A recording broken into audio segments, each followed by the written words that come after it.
Okay, folks. So I just finished episode 9, and I'm about halfway through episode 10. But I did want to talk about the, I did want to talk a little bit about what happened in episode 9, because episode 9 isn't really, very significant in the scheme of proving shit.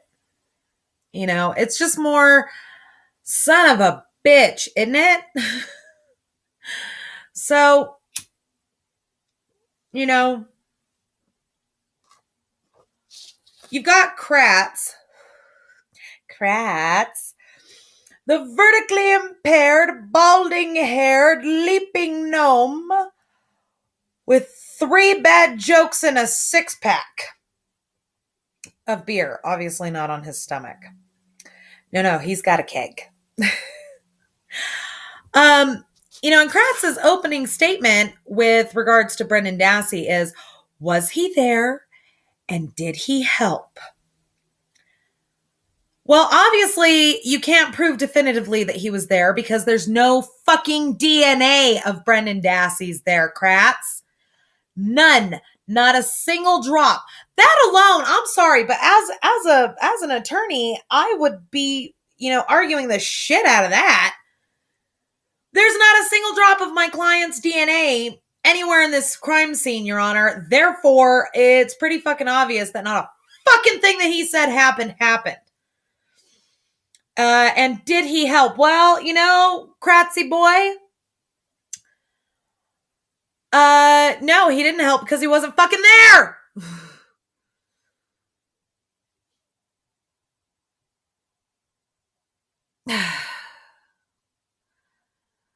Then he says that the entire 4-hour statement will be played. And that I say, nuh-uh. You only played part of it. The part that you thought made y'all sound good. You didn't play the whole thing, you lying sack of shit. Then they bring out the sister Kayla, or the cousin Kayla. And she tells them, I made up the whole thing. And everybody's questioning whether or not she actually made it up. But Brendan offers a very good explanation for why he lost weight so quickly and why he was constantly crying. He just broke up with his first girlfriend. He thought she broke up with him because he thought he was fat. That's a heartbreaking thing at that age. Just because he's male doesn't mean that he doesn't feel it like a girl would. My God. I mean, not everybody's as heartless as me, folks. I've been through a divorce and I didn't shed a fucking tear because I didn't give a shit. Kind of hard to care when you didn't want to get married in the first place. Just saying. This was the only one I wanted to marry. Yeah, he's not going nowhere. Only 3 hours and 24 minutes of that videotaped confession were played for the jury. The remainder was not played, and why the defense didn't fight that, I don't know. Because the last hour and 38 minutes has Brendan talking to his mom and explaining to her they got into my head. I was saying stuff that I didn't even know what I was saying. They got to my head. I mean, then you get Mike Halbach in front of the press stating that Kayla chose to lie on the stand. Mike, you lied on the stand. You lied when you said you didn't delete those messages. And I know you did. I know who you are. And I saw what you did. Then Brendan Dassey finally gets on the stand. And, for crying out loud, folks, the boy doesn't even know the difference between yards and feet. basic comprehensive skills that the rest of us have, the child does not know. You know, he says that when he got home from school that day, Blaine was in the kitchen. Blaine can corroborate this. Blaine can even corroborate Brendan's movements for that day. Blaine, from what I understand, was there for a while. And then, here's something funny, guys. Brendan states that he talks with his mom, and then his mom went with Scott to see his mom at the hospital. But didn't Scott Taddock say that he went to see his mom in the morning? Come on, folks, put 2 and 2 together. It's not that hard.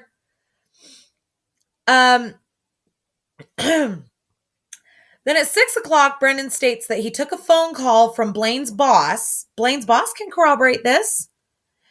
And then he says that Stephen Avery called at 7, and then Barb called him on the house phone when he got home, and they talked, and then he went to bed. Where are the Dassey phone records? All of this can be explained with that alone. The DA then asks Brendan, you just happen to know Teresa's words? No, dumbass. He fucking made them up. That's the point.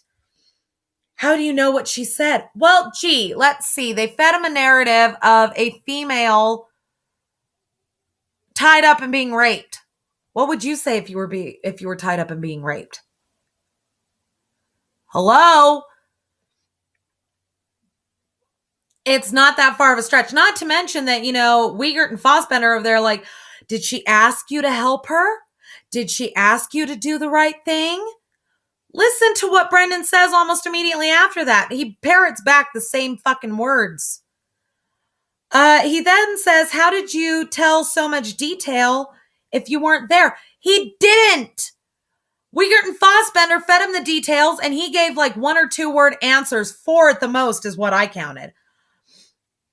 He then says, what book have you read? People read, fucker. Just because he has the cognitive abilities of a 3rd grade student doesn't mean the boy can't read. Fuck. Then he asks him who wrote the book. I don't remember who wrote that fucking book. I don't remember half the fucking authors that write the books that I read. The only ones I remember are John Grisham and Anne Rice.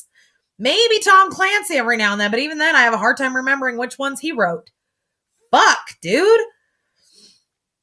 Now, what I want to know is, why were the coerced exhibits used? Why didn't the fucking defense attorney have those thrown out?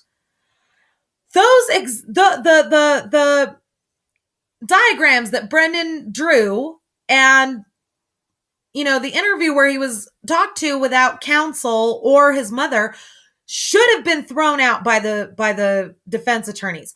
Why wasn't that thrown out? Why didn't the defense attorneys even file a fucking motion?